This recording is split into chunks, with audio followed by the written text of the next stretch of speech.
Hi friends, उम्मीद करती हूँ कि आप सब लोग बिल्कुल खैरियत से होंगे। आज मैं आपके साथ शेयर करूँगी चिकन शामी कबाब की, जो आप फ्रीज़ भी कर सकते हैं बाद में यूज़ करने के लिए, रमज़ान के लिए, डेली यूज़ के लिए। और ये रेसिपी जो है वो इस तरह से बनाई गई है कि इसमें कभी आपका जो बैटर है वो गीला नहीं ज़्यादा होगा, बिल्कुल परफेक्ट कबाब बनेंगे हमेशा।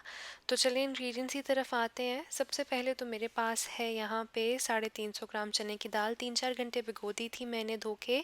फिर मेरे पास है 2 चिकन की क्यूब्स। अगर आप थाई का या पूरी चिकन का गोश्त यूज़ कर रहे हैं तो ये मत यूज़ कीजिए। फिर 2 मीडियम से लार्ज प्याज थे मेरे पास, जिनको मैंने रफली चॉप कर लिया था। फिर मेरे पास है 2 टीस्पून लहसुन का पेस्ट और तकरीबन 1.5 से 2 टेबल स्पून अदरक का पेस्ट। उसके बाद है मेरे पास 1 खाने का चम्मच धनिया के सीड्स, 2 टीस्पून गरम मसाला, 1 टेबल स्पून ज़ीरा पाउडर, आधी टीस्पून लाल मिर्चें, 2 टीस्पून जो फ्लेक्स होते हैं लाल मिर्चों वाले वो, और हस्बे ज़ायक़ा नमक। इन सब चीज़ों को आप सेपरेट कर लें। उसके बाद हरे मसाले में मेरे पास है 1 गट्ठी धनिया की और आधी गट्ठी तकरीबन पुदीने की है, जिसके मैं पत्ते यूज़ करूँगी। 4-6 मेरे पास हरी मिर्चें हैं और यहाँ पे तकरीबन 1 किलो चिकन है मेरे पास। आप इस रेसिपी को आधा भी कर सकते हैं। अच्छा, अब यहाँ पे जो दाल के साथ मैंने आपको चीज़ें दिखाई थी वो सब मैंने अपने प्रेशर कुकर के अंदर डाल दी हैं। इंस्टेंट पॉट यूज़ कर रही हूँ। आप अपना प्रेशर कुकर अपने हिसाब से इस्तेमाल कर सकते हैं। फिर मैंने इसके अंदर पानी डाला है। तकरीबन जो पॉट है मेरा, ये 6 क्वार्ट का पॉट है और उसके अंदर ये तकरीबन 1 इंच जितना पानी है मेरा। तो इसको मैंने अब डाल लिया है, इसको मिक्स कर लिया है ताकि स्पाइसेस जो हैं वो एब्जॉर्ब हो जाएं, ऊपर ना आए। और अब मैं इसको प्रेशर कुक करूँगी तकरीबन 10 मिनट के लिए। जब तक ये प्रेशर कुक हो रहा है तब तक जो चिकन है वो मैं एक पैन के ऊपर पका लूँगी अलहदा से। इससे ये होता है कि जो अक्सर पानी ज़्यादा हो जाता है शामी कबाब में, क्योंकि मुर्गी भी पानी छोड़ती है और प्याज भी, तो वो इशू नहीं होता। तो ये सारा पानी इसका ड्राई कर लेंगे। आप चाहें तो इसमें थोड़ा सा नमक ऐड कर लें, जो दाल है उसमें कम डालें। अब यहाँ पे मेरा प्रेशर कुकर जो है, एक तरफ वो मैंने रखा हुआ होता है और एक तरफ मैंने अपना चिकन। प्रेशर कुकर जो है वो अब मेरा 10 मिनट गुजर चुके हैं। अब हम इसका प्रेशर खोलेंगे और अच्छा, बेसिकली ये करने की रीज़न ये होती है कि अक्सर मैंने जब भी दाल ख़रीदी है जहाँ से भी, तो अक्सर या तो बहुत ज़्यादा हलवा बन जाती है या थोड़ा कच्चा रह जाता है दाना। और हमेशा शामी कबाब में कोई ना कोई प्रॉब्लम होती है, कभी बहुत ज़्यादा पानी हो जाता है, कभी बहुत ड्राई हो जाता है। तो इस तरीके से मैं जब भी बनाती हूँ कभी भी कोई भी प्रॉब्लम नहीं हुई। अब इसको ठंडा करना है, दोनों चीज़ों को मैंने इसके ऊपर न्यूज़पेपर रखा है ताकि गीला ना हो मिक्सचर, और जो एक्स्ट्रा पानी होगा धुएं का या भाप का वो पेपर एब्जॉर्ब कर लेगा। चिकन भी हम ठंडी होने रख देंगे।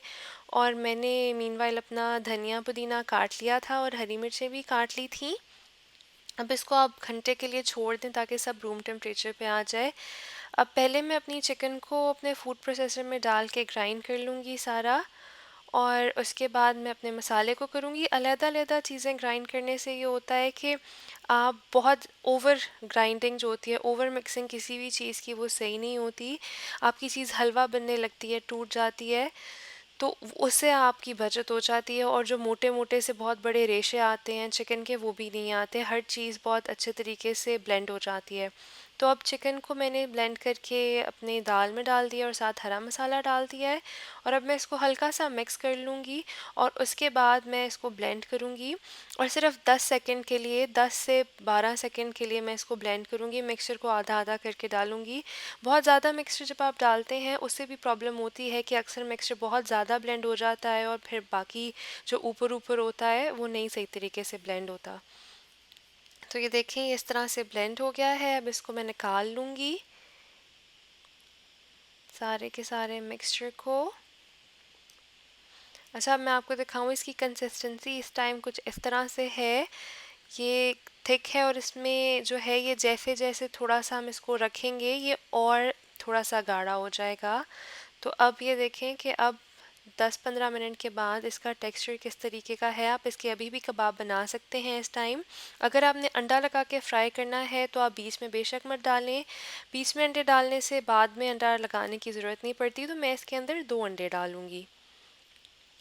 अच्छा, अब इसको मिक्स करके मैं ओवरनाइट रख देती हूँ अपने मिक्सचर को।